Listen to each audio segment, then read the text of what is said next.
잉글랜드 프리미어리그 역대 최다 우승에 빛나는 클럽이자 잉글랜드 클럽 최초의 트래블을 달성한 팀, 무려 9조가 넘는 브랜드 가치를 자랑하는 구단, 잉글랜드 최고의 명문 클럽 중 하나인 맨체스터 유나이티드의 역사 이야기입니다.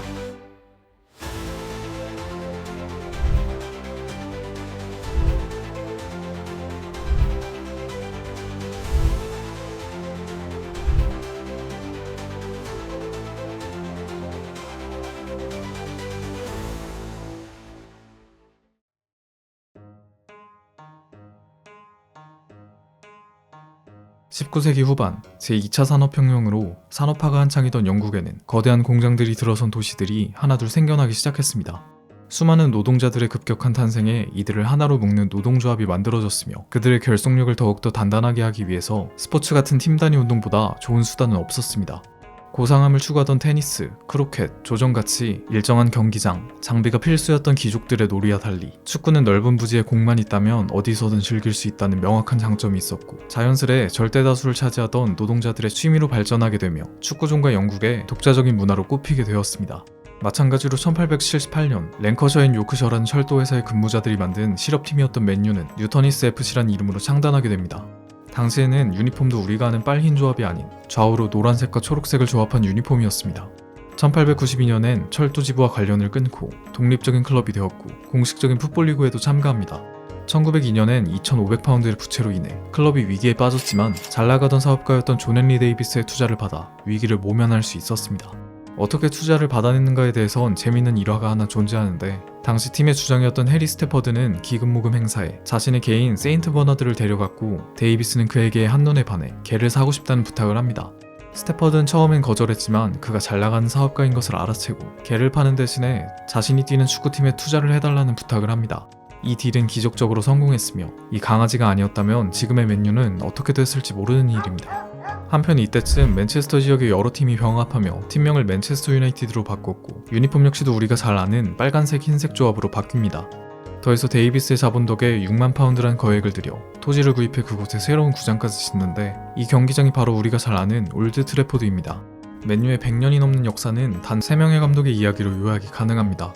그중 첫 번째가 바로 이 어니스트 맥널이라는 인물입니다. 1903년 부임한 그는 본격적으로 돈도 쓰고 선수들도 영입하면서 1907-08 시즌 구단 최초의 리그 우승, 다음 시즌에 FA컵에서 우승까지 성공합니다. 하지만 첫 전성기가 끝난 후 1920년대 30년대까지는 1부와 2부를 오가며 불안한 모습을 보였고, 거기다 엎친 데 덮친 격으로 1941년엔 독일 나치군의 폭격으로 인해 홈구장인 올드 트래포드의 많은 부분이 파괴되기까지 합니다. 같은 지역을 연고로 하는 맨시티의 홈구장을 빌렸으며 경기를 치르긴 하지만 홈구장이 파괴된 맨유는 심각한 재정난을 겪습니다. 다시 한번 파산 직전의 위기를 맞은 맨유는 1945년 신의 한 수로 불리는 인물을 감독으로 선임하는데, 그가 바로 구단의 두 번째 전성기를 진두지휘할 맷 버스비입니다.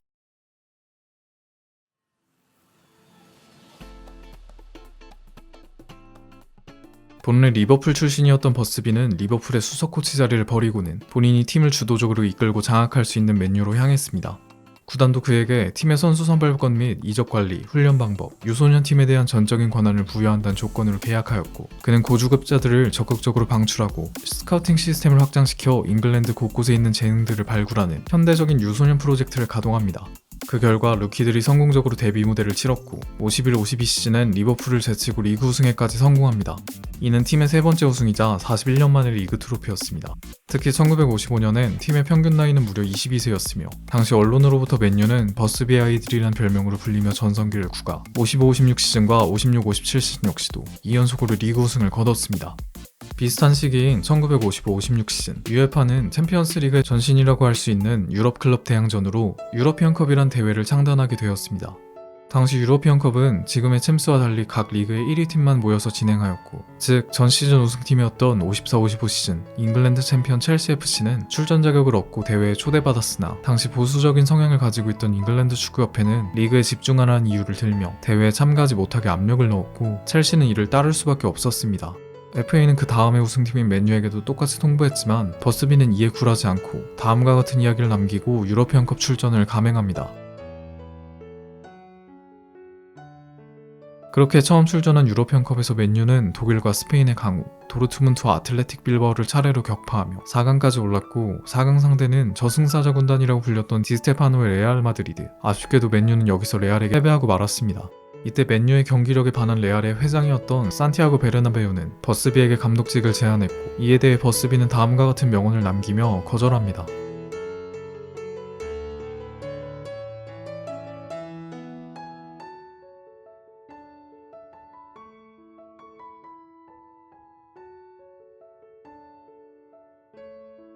그 다음 시즌인 1957-58 시즌 역시도 유로피언컵에서 승승장구했던 그들은 4강 진출을 확정지은 경기가 끝나고 맨체스터로 돌아가기 위해 비행기 연료를 공급하러 미넨공항에 도착합니다.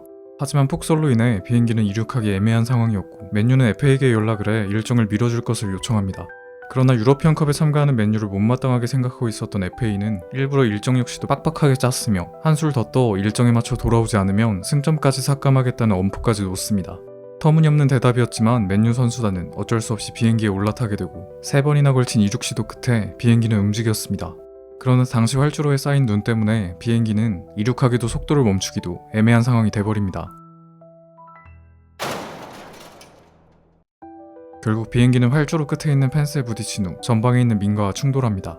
이 충돌로 인해 비행기는 두동강 나면서 민가에는 불이 붙고 뒤편에 앉아있던 비행기 승객 대부분이 사망하는 참사가 일어났으며 운 좋게 목숨을 건진 사람들 역시도 심각한 부상을 피할 수는 없었습니다. 이 끔찍한 사고는 선수, 스태프, 기자단을 포함해 무려 23명의 사망자를 낳았고 그중 사망한 선수는 8명이었습니다.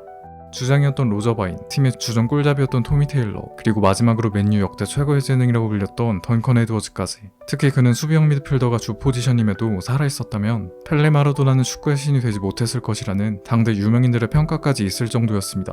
사실 그는 사고 당시 구조대에게 발견되었을 때만 해도 살아있었지만 온몸에 뼈가 부서지고 주요 장기에 위독한 상처를 입어 결국 사고 후유증으로 사망하고 말았습니다. 더욱더 안타까운 것은 그가 죽기 전 병원에서 잠깐 의식을 찾았을 때 옆에 있던 수석 코치에게 남긴 말이었습니다.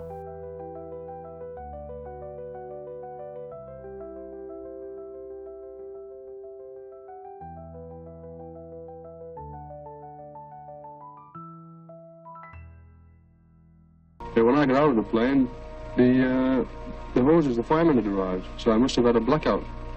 And the first person I saw when I got out was, who looked alive, was Mr. Busby. The others, everybody else, were unconscious. So I stayed with Mr. Busby and tried to keep him warm. You know, I was rubbing his hands and kept trying to keep him comfortable. He seemed to be in really bad shape, you know.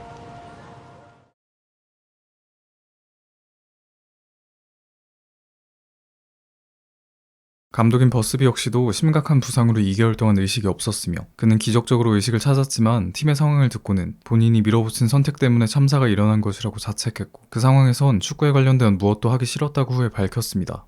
주전급 선수들을 거의 다 잃은 맨유는 시즌 진행도 힘들었지만 다행히 리버풀에서 5명의 선수들을 임대해주며 재개되었던 57-58 시즌을 9위로 어찌저찌 마무리 짓습니다. 버스비가 복귀한 그 다음 시즌은 기적적으로 리그 2위에 올랐지만 미넨 참사의 여파는 다 가시지 않았고 이후 리그 성적은 7위, 15위까지 떨어집니다. 미넨 참사의 생존자였던 찰트는 소년가장으로서 묵묵히 일을 받들었고 62-63 시즌엔 리그에서 강등 직전인 19위까지 떨어졌지만 그들은 뛰어난 결속력으로 시즌 막판 FA컵 결승까지 올라가며 우승컵을 들었고 희망을 본 버스비와 선수들은 최악의 상황에도 포기하지 않았습니다. 맷버스비는 사고 이전부터 잘 닦아놓은 뉴스 시스템을 바탕으로 팀을 재건하는데 1962년 스트라이커 유망주였던 데니스 로를 영입, 1963년엔 영국 최고의 재능으로 손꼽히던 윙어 조지 베스트를 1군으로 콜업했습니다. 이 두 명의 선수는 바비 찰튼과 함께 공격의 삼각편대를 구성했고 그들은 유나이티드 삼총사란 별명으로 불리며 맹활약. 1964-65 시즌엔 리즈와 승점 동률, 득실차 우위로 비로소 리그 우승이라는 영예를 누립니다. 기세를 탄 그들은 다음 시즌 역시도 리그 트로피까지 쟁취했으며 다음 해인 67-68 시즌엔 유로피언컵 결승에까지 오릅니다.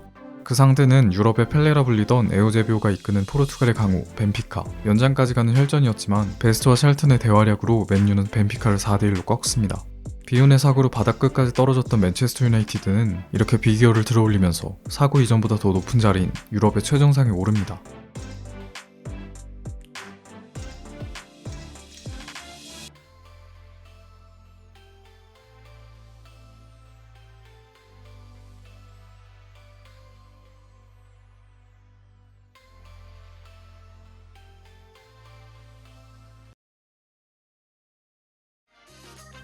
버스비는 다음 시즌 도중인 1969년 은퇴를 결심합니다. 감독직을 내려놓은 그는 맨유의 이사진으로 들어갔으나 그의 공백을 메꾸기란 쉽지 않았습니다. 윌프 맥기니스, 토미 도어티, 데이브 섹튼, 로드 애킨슨 등 여러 감독들을 데려오지만 맨유의 성적은 도저히 중하위권에서 벗어나질 못했고 3총사까지 팀을 떠나며 심지어 시티로 이적한 데니스 로에게 실점하며 강등까지 당하는 수모를 겪습니다. 또한 전임 감독 토미 도어티는 맨유를 다시 일으키는 것은 너무 어렵다. 선수들이 불만이 있을 때마다 감독이 아닌 버스비에게 찾아간다 라고 밝히기도 했습니다. 그렇게 10년이 넘는 기간 동안 암흑기를 겪던 맨체스터 유나이티드는 1986년 버스비의 적극 추천을 받은 인물을 감독으로 선임하게 되는데